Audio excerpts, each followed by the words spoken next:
ஈரோடு மாவட்டம் சத்தியமங்கலம் வனப்பகுதியில் அடுத்தடுத்து காட்டு யானைகள் அட்டகாசத்தில் ஈடுபட்ட காட்சிகள் வெளியாகியுள்ளது.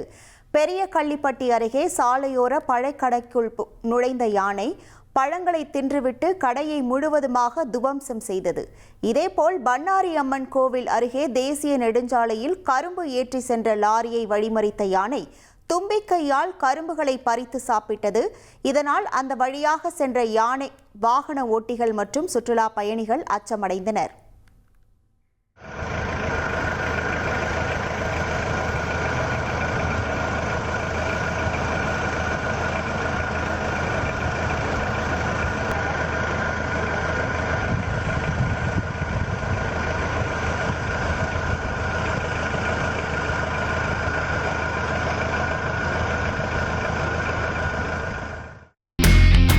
இனி செல்லும் இடமெல்லாம் செய்தி. தந்தி டிவியின் வாட்ஸ்அப் சேனலை ஃபாலோ பண்ணினா செல்ல இருக்கும் இடமெல்லாம் செய்தி.